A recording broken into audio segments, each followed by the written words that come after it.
Hello student, कैसे हैं आप? उम्मीद करता हूँ कि बहुत अच्छे होंगे। चलिए आज क्लास 10th का मैथ लेकर आए हैं जो प्रश्नावली अभ्यास 12.2 है। ठीक है ना, इसका सॉल्यूशन करेंगे हम लोग। ध्यानपूर्वक समझिएगा, वीडियो को अंत तक देखें, वीडियो को लास्ट तक देखें। ठीक है ना, चलिए क्वेश्चन देखते हैं। कहता है जब तक अन्यथा न कहा जाए पाई का मान 22/7 लेना है। ठीक है ना, क्वेश्चन एक समझिए, आपके बोर्ड पर लिख चुके हैं क्वेश्चन।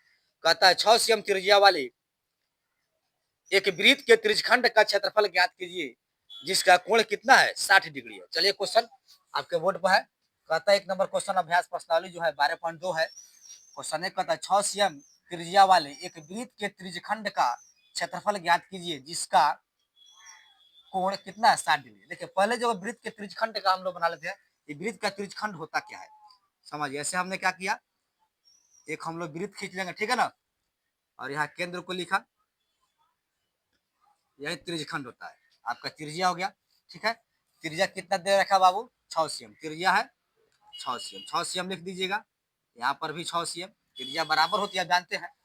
और कोण थीटा अर्थात कोण कितना दे रहा है, 60 डिग्री सेट कर दीजिएगा। ठीक है ना, तो ओ ए बी आपका यही त्रिज्यखंड हो गया। ओ ए बी आपका जो भाग दिख रहा है ना, यही आपका त्रिज्यखंड का भाग हो जाएगा। इसका क्षेत्रफल निकालना है। देखिए बाबू, आपका त्रिज्या दे चुका है और यहाँ पर भी डिग्री का मान दिया, कोण का डिग्री बना रहा है कितना, 60 डिग्री। सोल्व कर लेते हैं। सोल्व दिया है, लिखिएगा पहले, दिया है। ठीक है ना, त्रिज्या आर बराबर, त्रिज्या आर बराबर क्या दिया, 6 cm दिया, तो 6 cm लिख दीजिएगा। ठीक है बाबू, 6 cm को लिखा। फिर कहता है जिसका कोण कितना है, 60 डिग्री है, तो कोण मान लेते हैं थीटा इक्वल टू कितना डिग्री, 60 डिग्री। ठीक है ना, अब करना क्या है, त्रिज्यखंड का क्षेत्रफल निकालना है। तो ओ ए बी का क्षेत्रफल निकाल, तो प्रश्न से लिखिएगा, तो प्रश्न। ठीक है ना बाबू, ध्यान देते रहिएगा, समझ में आ जाएगा। त्रिज्यखंड का निकालना है तो प्रश्न से त्रिज्यखंड खंड का क्षेत्रफल यहाँ पर लिख सकते हैं, ओ ए बी, कोई दिक्कत नहीं होगा। त्रिज्यखंड का क्षेत्रफल होता है, देखिए फॉर्मूला यहाँ पर लिख देते हैं, थीटा बटे 360 गुने पाई आर स्क्वायर। त्रिज्यखंड का क्षेत्रफल होता है थीटा बटे 360 गुने पाई आर स्क्वायर। देखिए थीटा का जो मान है 60 दे रखा है, तो 60 दर्ज कीजिएगा।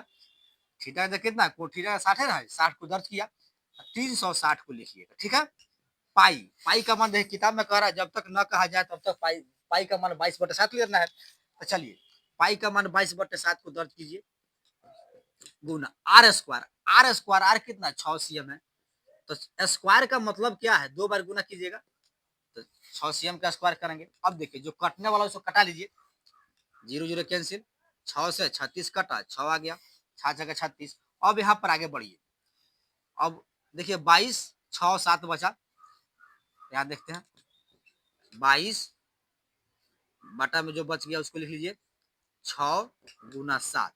अब यहाँ पर ऊपर देखिए 22 बच रहा है, 6 7 नीचे आ गया, और 6 2 बार लिखिएगा, 6 गुना 6, और सी एम स्क्वायर छाट दीजिएगा। 6 को स्क्वायर कर रहे हैं, 6 का स्क्वायर, तो 6 को 2 बार लिख दिया, सी एम स्क्वायर अलग कर दिया। अब देखिए 6 6 आपका कट गया, 6 6 कट गया ना, तो 22 6 बचा ऊपर, इधर बना देते हैं। देखिए 22 6, 22 गुना 6, अब बटा नीचे कितना आ रहा है, 7 आ रहा है, c m square, c m square लिख लीजिए। अब आगे बढ़ते हैं, 22 में 6 से गुना करिए, 6 दूना 12, 6 दूना 12 1 13, 132, 132 आ रहा है, अब बटा 7 सी एम स्क्वायर, यही आपका आंसर हो जाएगा। चलिए देखते हैं क्वेश्चन 2 फिर से। कहता है क्वेश्चन, एक वृत्त के चतुर्थांश का क्षेत्रफल ज्ञात कीजिए जिसकी परिधि 22 cm है। देखिए बाबू क्वेश्चन आपके बोर्ड पर लिख चुके हैं, एक वृत्त के चतुर्थांश का क्षेत्रफल ज्ञात कीजिए जिसकी परिधि 22 cm दिया है। समझे, तो चतुर्थांश का मतलब क्या होता है, 1/4, यानी 1 में 4 भाग चतुर्थांश होता है। तो इसमें करना क्या है, क्षेत्रफल निकालना है, चतुर्थांश का क्षेत्रफल। समझिए पहले, अर्थात कह सकते हैं परिधि दिया है 22 cm, परिधि दिया है ना, तो वृत्त का क्षेत्रफल क्या होता है, पाई आर स्क्वायर होता है, तो हमें आर चाहिए। परिधि दिया है तो आर की खोज हम लोग करेंगे। पहले समझिए आर की खोज कहां से होगा। चलिए सोल्व करते हैं इसका, सोलह आसान तरीका समझिएगा, समझते रहे, वीडियो को लास्ट तक देखें। एक वृत्त के चतुर्थांश का क्षेत्रफल ज्ञात कीजिए जिसकी परिधि दिया है 22 cm, तो पहले हम क्या करेंगे, त्रिज्या की खोज कर लेंगे। चलिए त्रिज्या खोजते हैं। दिया है वृत्त की परिधि, समझते रहे, वृत्त की परिधि, ठीक है ना, कितना दिया है 22 cm को लिख दीजिए। वृत्त की परिधि कितना दिया 22 cm लिखा। तो वृत्त की परिधि का फॉर्मूला होता है पाई डी भी होता है और 2 पाई आर भी होता है। तो पाई डी से भी निकाल सकते हैं फॉर्मूला से, डी लिख लेगा तो त्रिज्या निकल जाएगा, और 2 पाई आर से भी निकाल सकते हैं, लेकिन पाई डी से हम बनाते हैं आसान से पाई डी। वृत्त की परिधि क्या होता है पाई डी होता है। तो यहाँ से 22 cm को लिखा, डी को छाट लेंगे तो 22 cm। अब बाटा पाई आकर भाग करेगा तो पाई हम लोग क्या करेंगे डिवाइड कर देंगे, गुना में है तो भाग कर दिया। तो डी बराबर, अब समझिएगा 22 बाटा, पाई का मान क्या होता है 22/7 लिखिएगा। पाई का मान क्या होता है 22/7। देखिए इसका बाटा साथ में है लेकिन इसका बाटा नहीं है, तो बाटा एक अपने से लगा दीजिएगा। तो अब लंगड़िया भिन्न हो गया, तो डी बराबर जो होगा 22/1 नीचे आ जाएगा और 7 ऊपर जाएगा और 22 नीचे रह जाएगा, अर्थात लंगड़िया भिन्न के अनुसार 22 कैंसिल हो गया, ठीक है ना बाबू। तो बच गया 7, तो डी का मान आपका कितना गया 7 cm। जब डी आपका निकल गया, व्यास निकल गया, तब व्यास का आधा त्रिज्या होता है ना, अब त्रिज्या भी आपका सामने निकल कर बाहर आएगा। अब त्रिज्या बराबर लिख दिएगा, अब त्रिज्या आर बराबर क्या होता है D/2 होता है, D/2 होता है। तो डी कितना है 7 cm है, तो 7 cm अब बटा 2 लिखिएगा, आपका त्रिज्या निकल कर बाहर आ गया, ठीक है ना।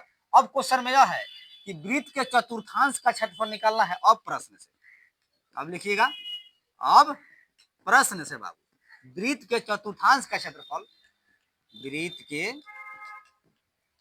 चतुर्थांश का क्षेत्रफल बराबर, चतुर्थांश का मतलब 1/4 होता है, 1/4 लिखा गुना पाई आर स्क्वायर। वृत्त का क्षेत्रफल का फॉर्मूला यही होता है पाई आर स्क्वायर, लेकिन चतुर्थांश कह रहा है तो 1/4 लिख दीजिएगा।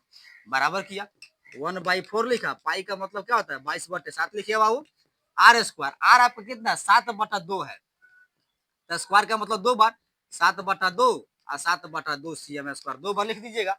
फिर समझे 1/4 लिखा, अब वृत्त का क्षेत्रफल होता है पाई आर स्क्वायर लिखा, पाई का मान 22/7, आर स्क्वायर का मतलब आर 2 बार लिखिएगा, तो आर कितना है 7/2 cm है, तो 7/2 cm स्क्वायर आपका निकल कर बाहर आ जाएगा। देखिए जो कटने वाला कटा लिए, 7 कैंसिल हो गया, यहाँ से 2 है तो 2 11 दूना 22 कट जाएगा। अब 11 या 7 में गुना कर देंगे, 11 7 ऊपर बच रहा ना, 11 और 77 गुना करके बाहर आ जाएगा, और 4 दूना 8 आ जाएगा cm स्क्वायर। यही आपका आंसर हो जाएगा।